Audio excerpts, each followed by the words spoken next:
hit record. There we go. So that those who couldn't make it will have access to this. And we'll be posting it on, we'll email out the link to the parents. Okay, so I'd love with pleasure to introduce our newest member to our admin team, Dr. Catherine Morum. We're so happy to have her. Catherine is really an amazing resource for Turtle River. She is an experienced expert in curriculum design. And so we brought her on to just bring us to the next level. And in that, she was looking at all the resources that Turtle River has and uses and what's available to help use data to pinpoint teacher direction and the interventions to best guide the students to their greatest potential. So tonight she'll be speaking as to one of those resources, which is our MAP growth test, the importance and help you better understand how we use this tool. So Ms. Catherine. Thank you so much, Miss Lisa. So it's a pleasure to be with everyone tonight, and thank you for taking time out of your busy schedule this evening, right before the dinner hour, to learn a little bit about assessment and why we use it in schools in general. So I'm excited to share some information with you on that. And for many of you, this might be the very first time that we've got a chance to meet, right? So just a little bit about my background. Lisa touched on it somewhat too. So goodness, I've got, which ages me a bit, about 30 years in education. And, but I proudly say that because this is a passion for me. And I've been at it for a long time in many arenas, many domains, right? I've taught in public and in private. In fact, it's my most favorite teaching experience ever that I learned the most was when I taught overseas in Switzerland in the International Baccalaureate program back in the day. And I went into also become an administrator. So I've been a principal of an elementary school in down south in Boca, and as well as assistant principal in another state, director of professional development. It's a large school districts here in South Florida. And I'm very excited to be here in an environment, I think, where the sky is the limit, as I say. Really, there's just so much opportunity here. Turtle River is, occupies such a proud space really here in the Jupiter area. So couldn't be more happy to be here. And I think I'd mentioned even in my opening letter when I came on board that even my youngest son went here as well many years ago. So there's just so many great things we can do here and very excited to be here. But tonight we were going to talk a little bit about the place that assessment has in any school for that matter, be it public or private. So we'll talk about our setting here at Turtle River and the assessment system that we use. And I'll turn it over to my slides. I'm going to have Miss Lisa go ahead and give me host so that I can share my screen. And I'll wait for her to do that. So I've got some slides prepared for you today. And I'll kind of walk you through how we use assessment in general in education, because believe you me, there's a lot of terms that get thrown around in education, and it's very easy to get kind of confused as to what these assessment terms mean. And so hopefully we'll go through those lock and step. And then after, and by the way, I'll kind of add a few video presentations in there as well. And then we'll open it up to a Q&A. So you'll have a chance to kind of share your thoughts, any questions, any observations. It'll be a good time to do it then at the end. All right, so Lisa, I've got share screen ability. So I'm gonna go ahead and go on over to my screen. I'm sorry, but you'll have to admit people as they come in. I don't know if I can still. Gotcha, okay. Oh, we do, just one moment here. Let me go ahead and do that. I see somebody waiting. All right. Okay, so you should be able to hopefully see my screen now. I'm going to move this over here.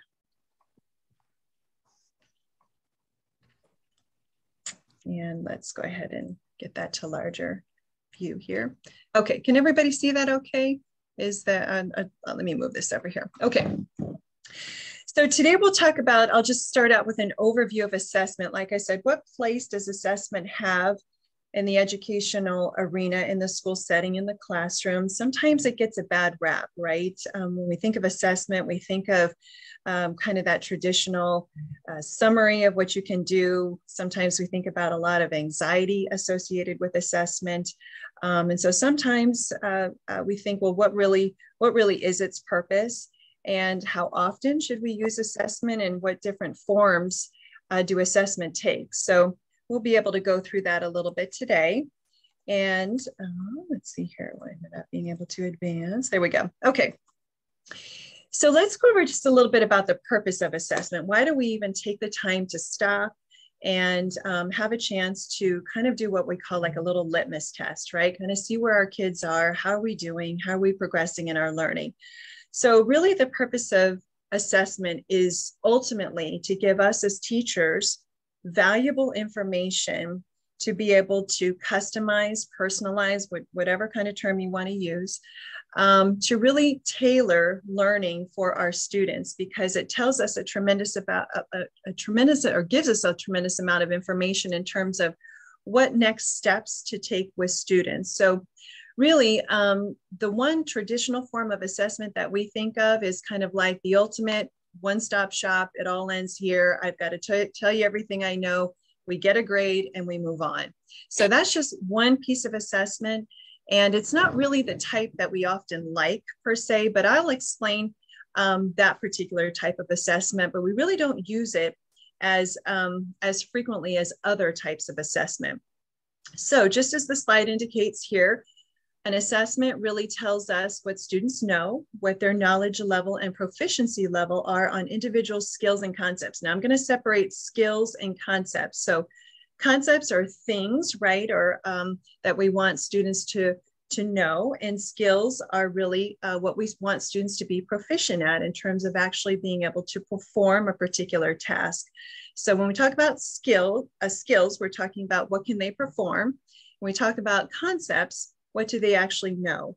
So we're testing both of those things really when we give any type of assessment.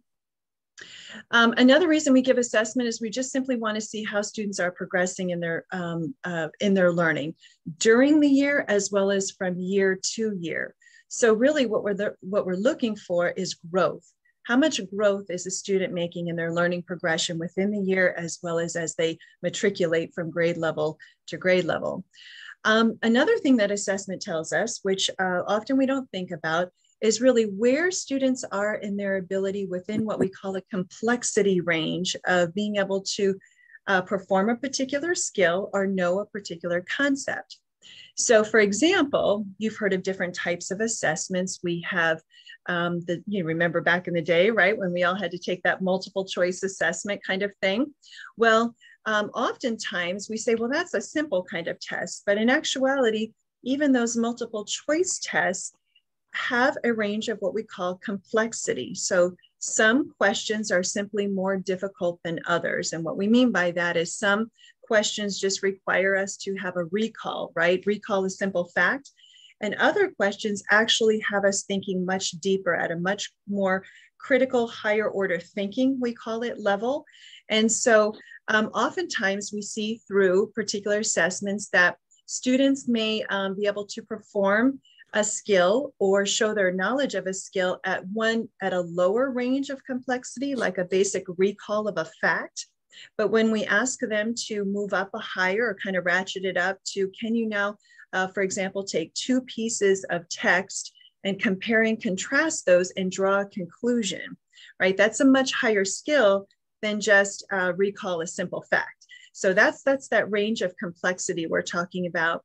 And different forms of assessment allow us to see that range of complexity that students can express their knowledge with. So that's another reason we use assessment. We also use assessment there to find out where students are in their learning with regard to the grade level expectations in a particular subject area. So it's just kind of like a benchmark. Here are all the skills and concepts that should be learned in second grade, let's say.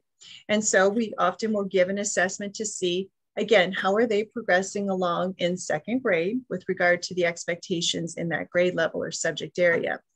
And then ultimately, most of the assessment that we use in the school setting is really to inform us as teachers so that we can better plan and customize our instruction that matches the needs of individual students. And that's a very, very important point, because really the value of assessment is kind of like, I compare it to, whether you're on a diet or whether you go to the doctor, that sort of thing. And they're telling you, hey, you're making progress here. You just need to change this, change that, come back in a month. We'll test you again and basically see if you've reached that ultimate goal, right?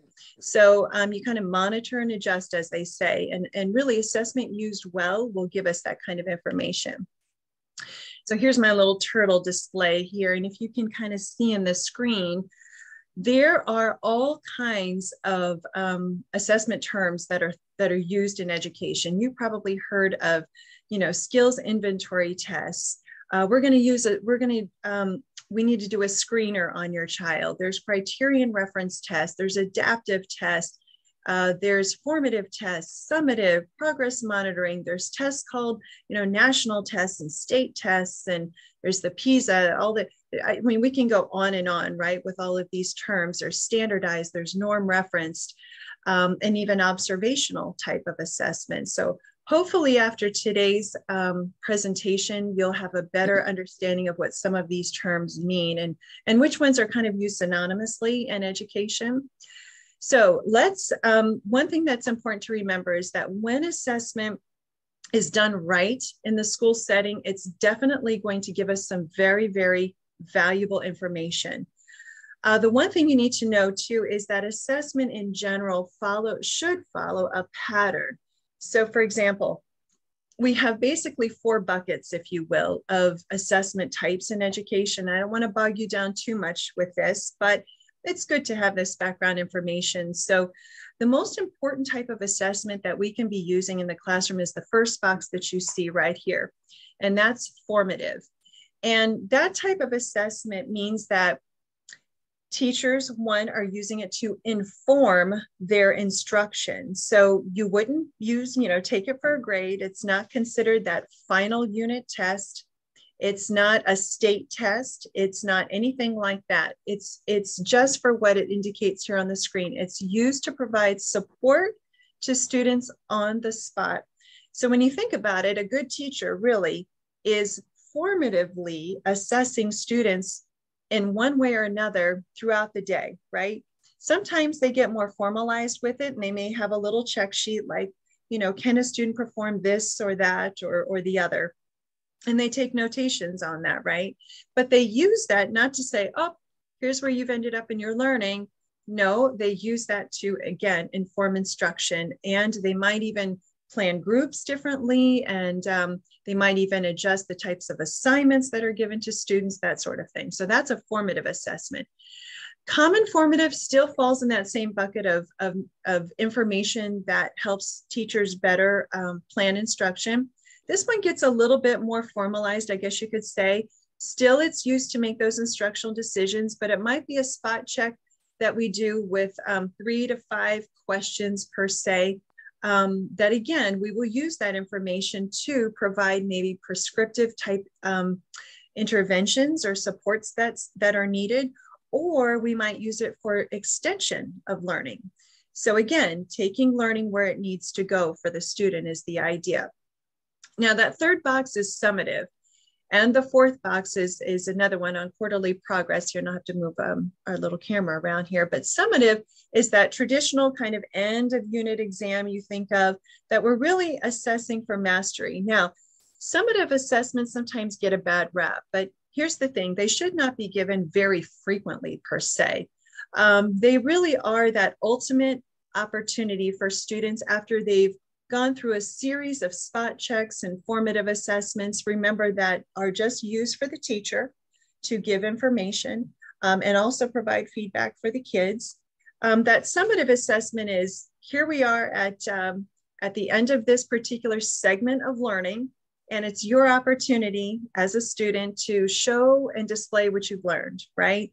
And so usually these types of assessments take on a more of a formal aspect to them. So, and by the way, summative assessments don't always have to be paper-based. They can be computer-based, and they can also be project-based, right? So it can be, show us what you know, what can you produce, explain your thinking as to how you went about producing or making this particular product or model or whatever it is.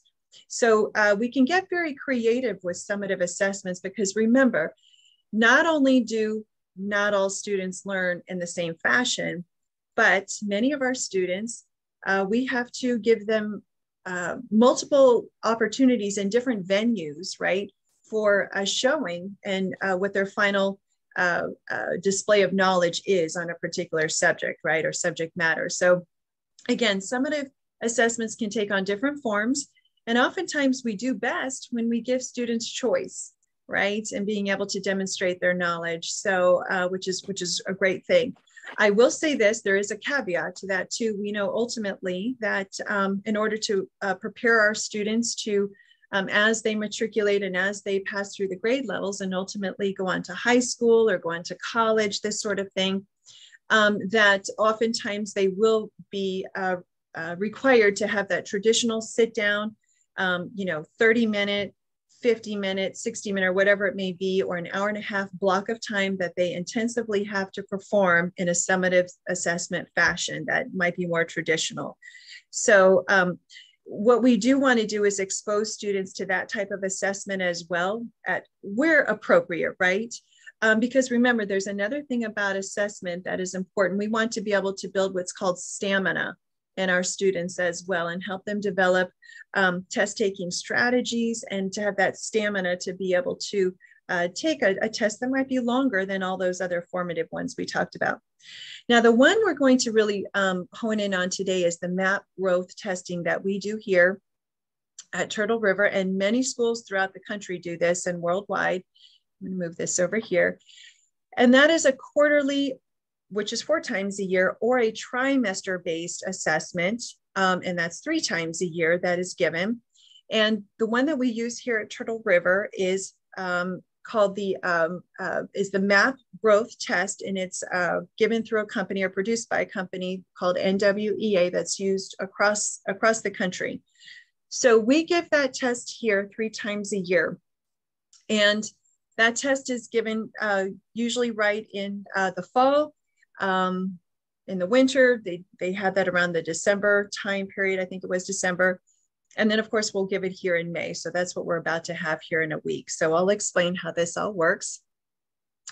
I went over kind of a little bit of this already, that even though I showed you various forms of assessments, they really fall into 2 buckets. Ultimately, those that inform teachers on how to tailor instruction, not for a grade. However, oftentimes teachers do choose to send those work samples home to parents, as well as to provide feedback, most importantly, to provide feedback to the student to show them where they can make growth, right? There's nothing worse than taking any type of assessment, or for that matter, even doing work in school and not getting any feedback on it, right? Because feedback is what really helps us grow. We learn from our errors, and actually that is the most powerful way of learning, by the way.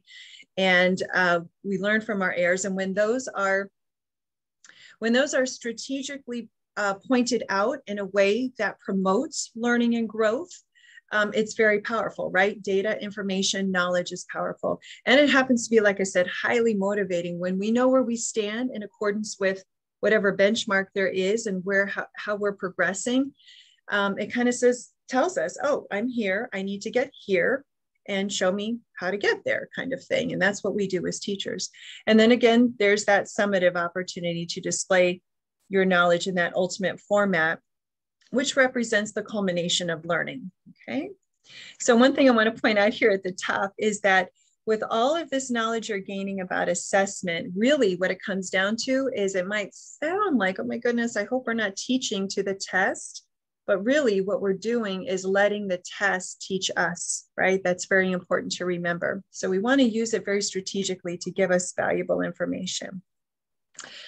Okay, so what we use here, like I said, is the MAP, which stands for Measure of Academic Progress Assessment. So here are a couple features of the assessment that we're going to be giving our students here, and your child will be taking in the next week, starting May 2nd. And it is a computer adaptive test. And again, it's going to tell us a couple of different things. So when I say, and that's the second bullet here, computer adaptive, this is really unique. What that means is that the test is actually very intuitive.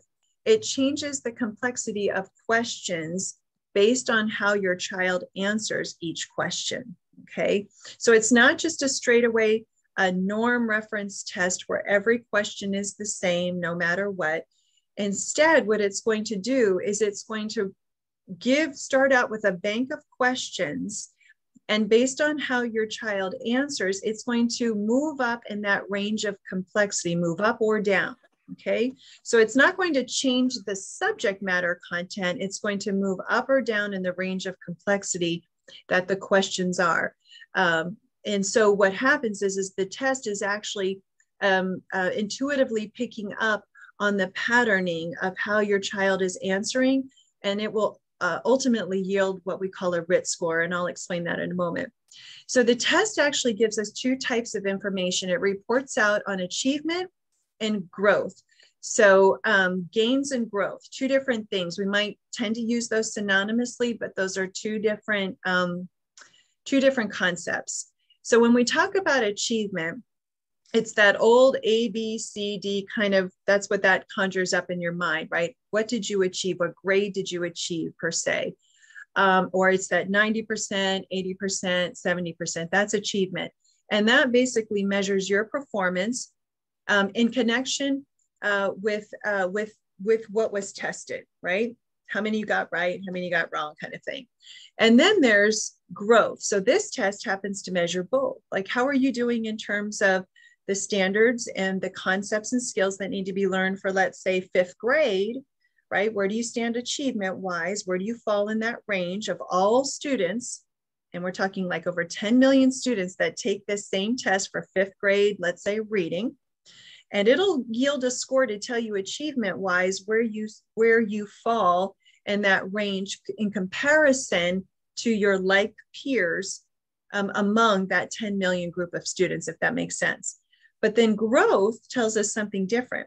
It tells us how much growth you indeed made from one test to another. So we start out in the fall as we take a baseline, and we take it again in December, and then again at the end of the year in May. And we're looking for a pattern of growth, okay? Now, one thing I want to point out with regard to growth is this. It's very easy when you maybe look at a report, which I'll explain in a moment because you're going to get family reports coming home, to look at that little graph that shows growth. And you might say, oh my goodness, look at my son or my daughter from last year when they ended the year, when they came in at the school year, they made a tremendous amount of growth. And then they made another big jump from, let's say, fall to winter, but then they made a little bit of growth from winter to spring. Don't let that alarm you, is what I'd like to say. Reason being is because when students tend to make a big jump in their growth trajectory, sometimes when more growth is made, that tends to indicate that less growth is to be expected as they get higher and higher on the scale, if that makes sense, right? So sometimes our really high flyers, high achieving students, their growth may be minimal because there's less growth to make, right? So we want to look for a balance of both, and what we look for in terms of growth is a steady trajectory. So ultimately, this test is going to yield a report that tells the student's RIT score, and that stands for Roush Unit Scale. And all that means is it's just a number that measures your achievement, the child's achievement on a set of skills, regardless of their grade level. Okay, so the skills are the skills, right? And it's almost like the test is grade level agnostic, okay? Meaning it doesn't really look at, oh, these are the skills for 4th grade, 5th grade. It just looks at the skills all the way from beginning your education career all the way up, and where do you fall in that pattern of growth. One really great benefit is it gives an immediate score upon completion. So it's computer adaptive. The kids take it on the computer, so we're getting a score immediately. So we can use that information right away to make instructional decisions, grouping decisions, as well as different tasks and activities for students to be engaged in, involved in at that point. The test does have different kinds of test taking features with it. So for example, and this is the benefit really of computer aided testing. It gives us the opportunity to do multiple choice. We can use the computer aided features to do drag and drop, multi-select answers, and other types of questions. In fact, they're getting so savvy now with the capabilities really of being able to show your knowledge, especially with math. There's graphing features, there's highlighting features with text and all of that. So it's a very good thing actually that we're doing this in a computer aided atmosphere, because these are skills that students need to learn anyway. And they're, you know, our students are just proficient at it as it goes, right? I mean, they're just used to being on computers. I will say for the younger ones at, you know, our first grade, second grade, third grade, especially first and second, it's important for us as teachers to give them a chance to practice these computer aided skills, or computer features, test-taking features on the computer in the classroom environment and when they're not testing, so that they are accustomed to using those features. And you never would want to have students for the first time, right, be thrusted or thrown into a test-taking environment and they've never learned drag and or drop and drag or drag and drop, that sort of thing, because we don't want those features to get in the way of their ability to actually process information and take the assessment. Okay. All right. So I'm going to show you a little video. We're going to just pan out here for a moment to give you a little, just to listen to somebody different, right, for a minute here on a nice comprehensive review of the NWEA MAP Adaptive Assessment. Okay, here we go.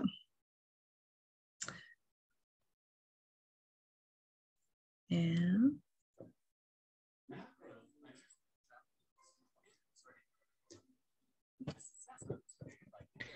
Catherine, I don't think we can hear the audio. no audio? No, I think you have to do in the screen sharing settings. I think it's optimize audio. I think that's what you have to click. I apologize. Just one moment here. Talk about technology. That was okay. So say again, Miss Lisa, in the, I believe in the settings, when you click on screen share, there should be an option for audio. And I think there is a button that says optimize audio. Screen sharing, and it says optimize audio. Or under view options. I'm sorry. Yeah. I'm unable to. Under view. Okay. Under options or settings. I do apologize. I am not seeing that. Hold on here. Okay. Optimize for video. Share sound. Share sound. Yes, here we go. Here we go. Yes. Please let it work, as they say. Okay. All right. We'll test it now. And is ready to better? learn. This assessment was created by NWEA, a not-for-profit organization. NWEA was founded in 1977 by educators and researchers with a mission of partnering to help all kids learn. More than 9 million students in the U.S. and in 140 countries worldwide use MapGrowth. Most schools give MapGrowth tests in the fall, winter, and spring. The test is adaptive, which means that it adjusts to each student's responses. If a student gets a question right, it gets harder. If a student gets a question wrong, it gets easier. The test is not concerned with which grade a student is in. It will go as high or low as it needs to. This helps you see if your child is testing above, below, or right at their grade level, in all types of subjects, including math, reading, language usage, and science. Students receive an individual RIT score at the end of the test. MapGrowth measures student performance with our RIT scale, the most stable and mature scale in the industry. This scale measures and tracks performance across grade levels, so you will be able to see your child's growth from year to year and over multiple years. Another great thing about the RIT score is that you can connect it to online resources. For example, you can get book suggestions based on a student's reading level and use free sites like Khan Academy which provide practice exercises based on your child's learning needs. NWEA also has a College Explorer tool that lets you enter your child's RIT score to see which colleges they can likely get into. Teachers also get a student report after the test. This report explains what the student knows and helps the teacher and the student set goals for learning.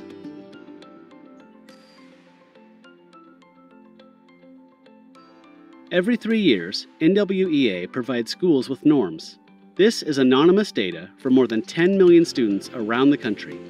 It tells teachers and students the top, middle, and bottom scores of all these students combined, so they can compare where a student is to other students and help them grow. A teacher can then say to a student, "Wow, you're in the 98th percentile. What kind of work will keep you challenged?" Or, "You're in the 58th percentile for math. Let's look at where you need help." Map Growth improves both teaching and learning by giving teachers accurate information about your child. For more information about Map Growth, visit nwea.org/parent-toolkit. All righty. Okay, let me get back to my screen here. Okay. You can still hear me, right? Everybody okay? Okay, good. All right. So that was a nice way of kind of just summary of what the MAP test is all about, the growth assessment, talking about achievement as well as growth. I thought it pointed out some great features as well in terms of the links that it provides.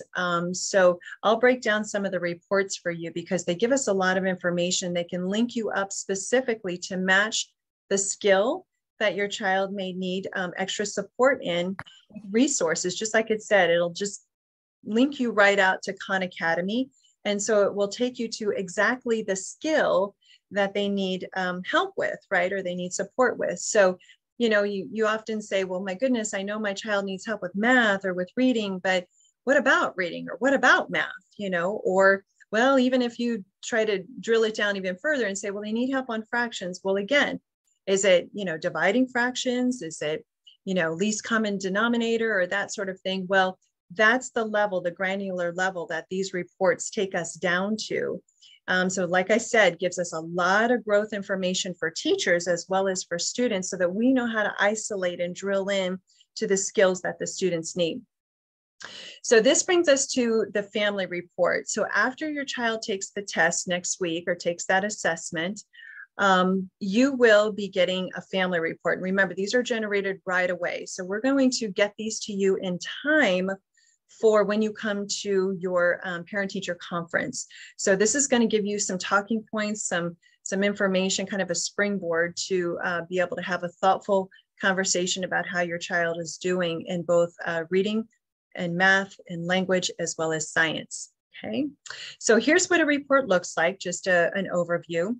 It will give you, again, an achievement graph and show you exactly where they fall in terms of achievement. And remember, achievement is different from growth. Achievement is really benchmarking the student in comparison to all like students who took that same assessment, same grade level, and how they did. And it will, yes, produce a ranking, if you will. So for example, if the student is high achievement, they may be in the 84th, the 90th, 95th percentile, right?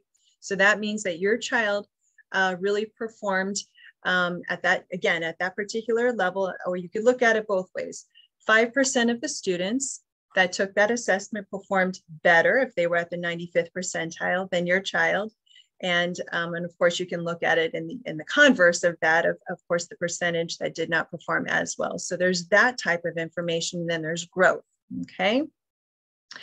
So the growth is really the most important. Well, they're both important to really tell you the truth, right? I mean, they're just two ways of looking at this information. So you'll get this family report. And I also want to share with you some other reports that we use as teachers that you can also ask about as well. Okay, and there's another report that we often share at the parent-teacher conference called the student profile report. So you'll get the family report that you can bring to the conference, That'll come home. But when you come, you can also ask to look at the student profile report, which gives us a little bit more information than the family report even.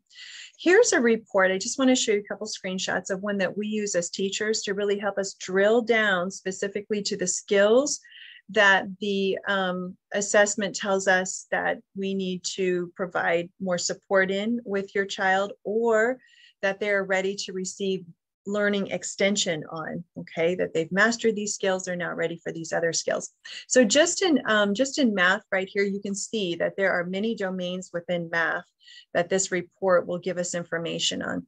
So operations and algebraic thinking, numbers and operations, it may be place value, counting, fractions, a geometric measurement, that sort of thing. So you can see how well we're breaking it down here. Look at this next report, and I know it's hard to see a lot of this information, but what I want you to really look at is this. This report tells us as teachers so much valuable information because, as you can see, if I do a drop down or drill down into operations and algebraic thinking, and then I look at representing and solving problems and numeric expressions. So you see this red box off to the side here, student names. Obviously I've left this blank, but this is where oftentimes student names will show up. They will either be one name and maybe three names grouped together. And this tells me that these students over here either did very well, depending on their RIT score with numeric expressions, or if they have a lower RIT score, it tells me specifically they need help in this area. So from a teacher standpoint, that kind of takes the mystery out of it for me. I don't need to go back and say, oh, guess what, guys, all of us, looks like we need to, review this whole week of math learning again. I'm going to start this whole lesson over again. When in fact, Jonathan in the back doesn't need that information. Maybe Sarah does. Maybe Sally over here just needed the part on numeric expressions, whereas somebody else needed the whole thing, right? So this is where I can, as a teacher, start breaking students out into groups and personalizing, or even one-on-one personalizing that learning at this point. Okay, so what it's also going to tell me on the left-hand side here is it's going to isolate the skills and concepts that students are ready to have either A, reinforced, and developed. Developed means they're ready for new information, and then introduced is the level that indicates they're ready to extend even beyond their present level of learning. I mentioned the student profile report. This is one that we can certainly, and we'd be happy to print this, right, to have it ready for your conference if you'd like. This gives even more detailed information, as I said, that you might want to take a look at when you come for the conference. Just the little sign here, emblem, of the weights. These are areas your child is strong in, doing very well. And the little bar graph here indicates some areas that your child maybe needs to hone up on or needs additional support in. So again, we use this information to make decisions instructionally. Up here, it's going to break it down into 4 categories: the math, reading, language, and science. It's nicely color-coded because it kind of alerts you just visually right away to say, oh, red right here in language. We're definitely below where we should be achievement-wise for like students at this particular grade level. Again, that gives us much information too. Okay, so moving on. There is one other assessment that we do use for our kinder and first graders, okay? And this is called the MAP Reading Fluency. And remember, I use that term as one of the terms that we use in it for assessment. This is called a universal screener. So the this reading fluency universal screener is specifically to look at reading skill level of our students. And this is very important, again, when students are really developing the reading process around that kindergarten, first grade level. So what this particular assessment does for us, and by the way, we can give this anytime. It doesn't last as long. It's in duration. The regular MAP assessment that we're going to be giving next week is about a 50 to 60 minute. We give about an hour and 15 minutes, but students don't always need all that time. This particular screener we use for kinder and first is only about 20 minutes in length. So very short, very abbreviated. but it helps us really look at a couple very important things about reading. So it's going to most importantly help us detect any possible challenges or any deficits that the student may have, such as picking up on any dyslexia characteristics or anything like that. It's certainly going to tell us if they are struggling with any what we call phonemic awareness type concepts, as well as reading fluency. So there's different parts or components to learning to read, right? There's working on the sound identification of sounds, being able to put those sounds to letters, and then being able to put letters together to form blended sounds. And then of course, put those sounds together, those blends to form a word, right? And then we look at, can students actually read multiple words together, developing fluency? So this is important, and we use this to also determine what we call the Lexile level of your child. So a Lexile level is really just, again, those grade level bands of really where those students fall in their reading ability and reading proficiency at a particular grade level. So again, that helps us choose appropriate books for them to be reading at what we call an instructional level and an independent level. So independently, what students can do is different from what they can do when they have instructional support. And so when your child comes home and says, I'm in a reading group and I read with the 2 or 3 other students who are in my group, that's usually when they're receiving support at what we call an instructional reading level. Okay, so a little bit higher than what they're able to do independently. So that's an assessment, by the way, that we can give any time during the year to kind of, again, do that little litmus test to see where students fall with reading. Okay, I'm going to skip this last video. It was short anyway. It was only like 20 seconds, but what the gist of this last video was just really talking about how teachers and students can really utilize the MAP assessment results together. So believe it or not, there's a lot of value in, especially as students get older, in showing them these test results, these assessment results, and showing them some of these reports, because it's highly motivating to be able to say, this is where you're at. Here are the areas that you're doing very well in, very specifically. Here are some areas that we need to stretch, right? And really extend and really hone in on. So it's very good for goal setting as well for students. And one of the things that I'm a firm believer in is this. When you set expectations high for students, and not only set them high, but you show them the path, and you delineate exactly what the path is to get from point A to point B. And by the way, you show them what's called the success criteria. So in other words, what I'm saying is, let somebody in here, is when you're starting out a lesson and you're talking to students, friends, scholars, boys and girls, here's what we're going to be learning today, right? We're going to learn how to compare and contrast 2 texts, find evidence in the text to support a claim, that sort of thing. And here's what it looks like in a summary. You're going to be able to write that. Here's what it looks like at a very beginning level, where you're probably going to be the first couple of days in our learning. I'm going to show you another example of what it looks like when you're almost getting there. Finally, here's the end product. This is where we're headed, boys and girls. So I'm going to leave these models over at one of my learning zones or on the shelf, or I'm going to leave it on the wall over here. And you're going to refer to that as you progress in your learning. So what that's called is setting out the success criteria for students. And that's highly motivating to say, oh, I got it. I'm here. I want to get there. And it's my job as the teacher to help get you there and give you feedback.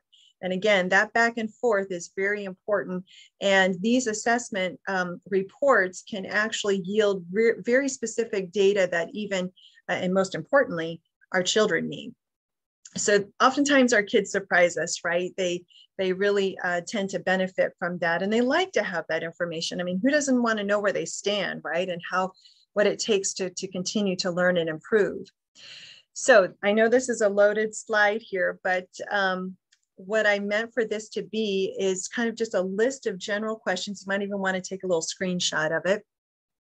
of when you come to a parent-teacher conference, how you can effectively use these assessment results to guide your conversation. So these are some key questions you can ask your teacher and that teachers would be fully prepared to provide a response on.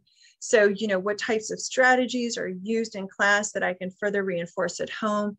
What specific areas does my child need help in? How can I support the growth? Obviously, making that school to home connection. Also, this is an important one, what type of work samples and progress updates will be sent home so I can track, right, my students' progress or my child's progress. Feedback is important. Again, how is my child doing in comparison to a grade level expectations? Feel free to ask for that student profile report. We'd be happy to share that with you. Like I said, it has even more specific information on it. And then this is a good one.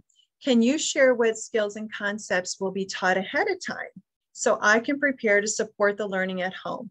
So in other words, get a preview of what's to come, right? So you can do things at home, whether it's with reading or with math or other skills that can be reinforced in the home. So that's kind of assessment in a nutshell, right? That's we learned a lot this evening.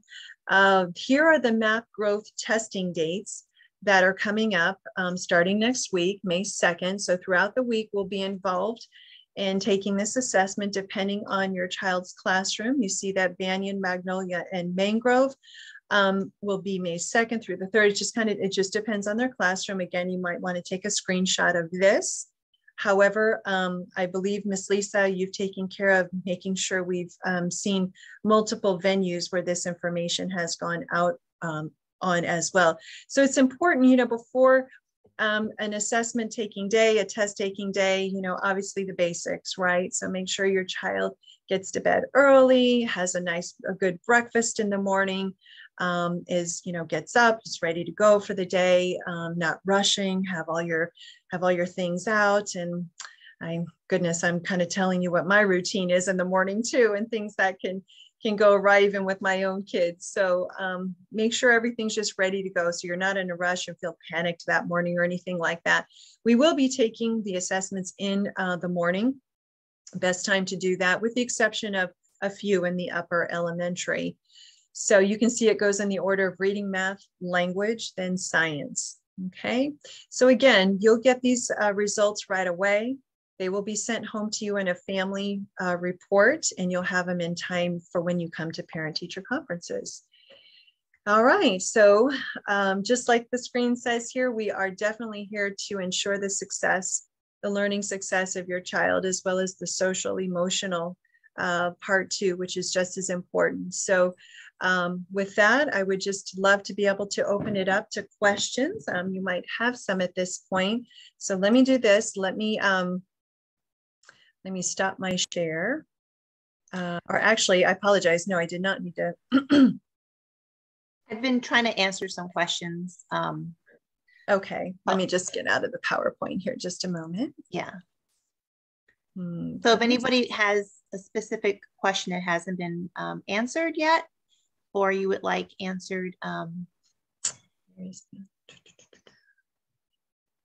yeah, if you just stop the screen share, Catherine, that should be great. I do apologize. It's okay. There you go. Okay. You got it.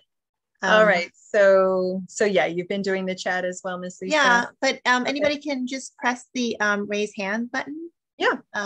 Yeah, I think on my screen it's under reactions. So if you hit this little smiley face, if you hit reactions, there'll be an option to raise your hand. Okay, Lindsay. Miss Lindsay. Hi. Hi, Lindsay. I don't know what my background will hold, so I'm going to keep my video up. But I was wondering, I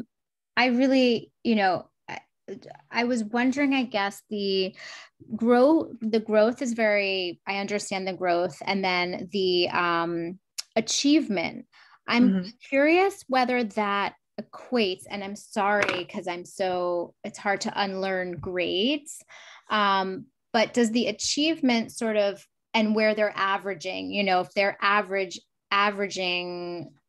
sort of right in the middle of achievement level, is that like the 50th percentile? Yeah, exactly. Like, should we not equate that to like, let's say a C level student. No. Okay. No, absolutely not. Yeah, absolutely not. It's, you know, traditional grades per se, kind of, they don't really equate to this at all. Right. It just means they just fell right in the middle in terms of how like students, right, performed. And we're talking about a big sampling here of students, right? So this test, like I said, is administered to over 10 million students across the country and even internationally. So it's just looking at a range is all it is. Where did your child fall in comparison to? And if they're in the 50th percentile, it means 50% performed, goodness, I'm losing the less, and 50% achieved above, yeah, in terms of their performance. So they fell right in the middle. What's more important is to really look at proficiency on those individual skills, right? And to also map that in connection to their growth, right, and how they are doing with respect to that. So it's, you know, achievement is always something to keep an eye on for sure, but it also will code, if you will, to say if a student is really falling below where they should be in terms of achievement. And again, those color codes, that screen that I showed you that had the color codes in the different area, literally codes it kind of green, yellow, orange, that sort of thing. And all that means is, you know, alert maybe to some of those areas, but the most important thing is it alerts you to the areas to go to hone up on. Okay, great. Thank you very much.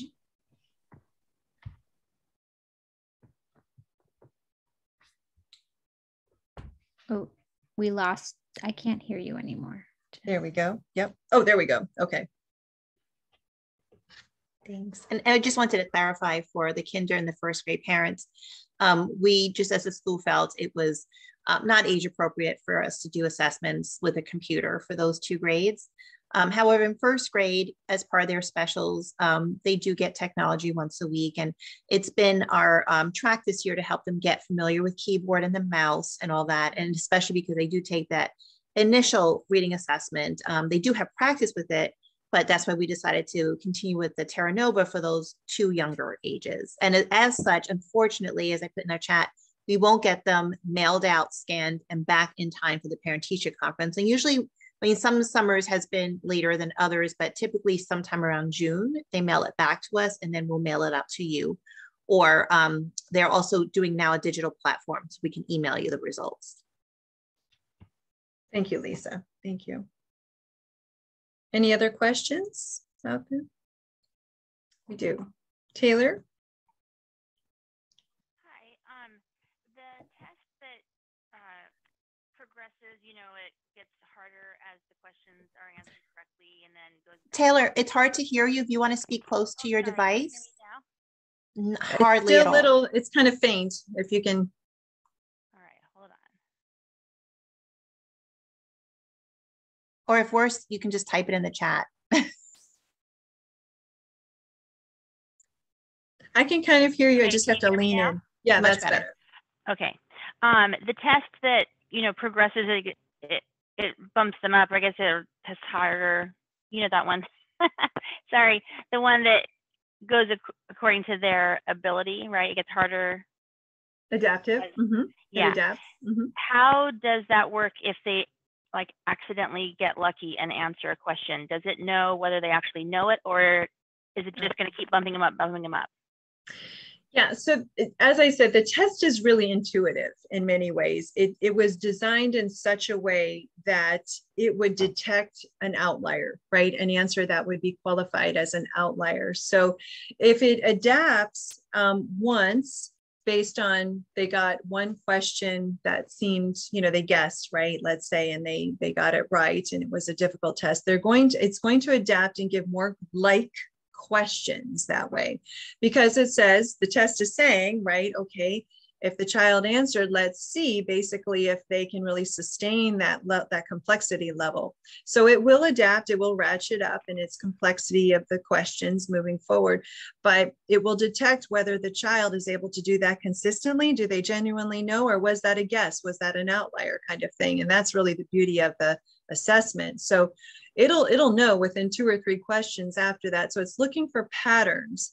And those patterns are going to really determine, obviously you have to get a good sampling of how the student is answering to really yield an accurate RIT score.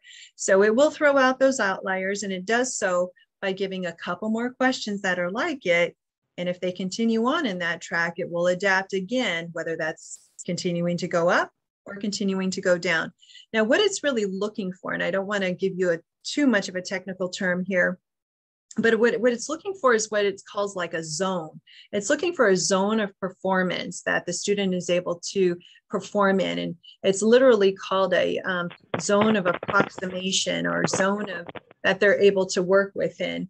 And that zone of approximation is really saying your child functions well with these types of questions in this range of ability.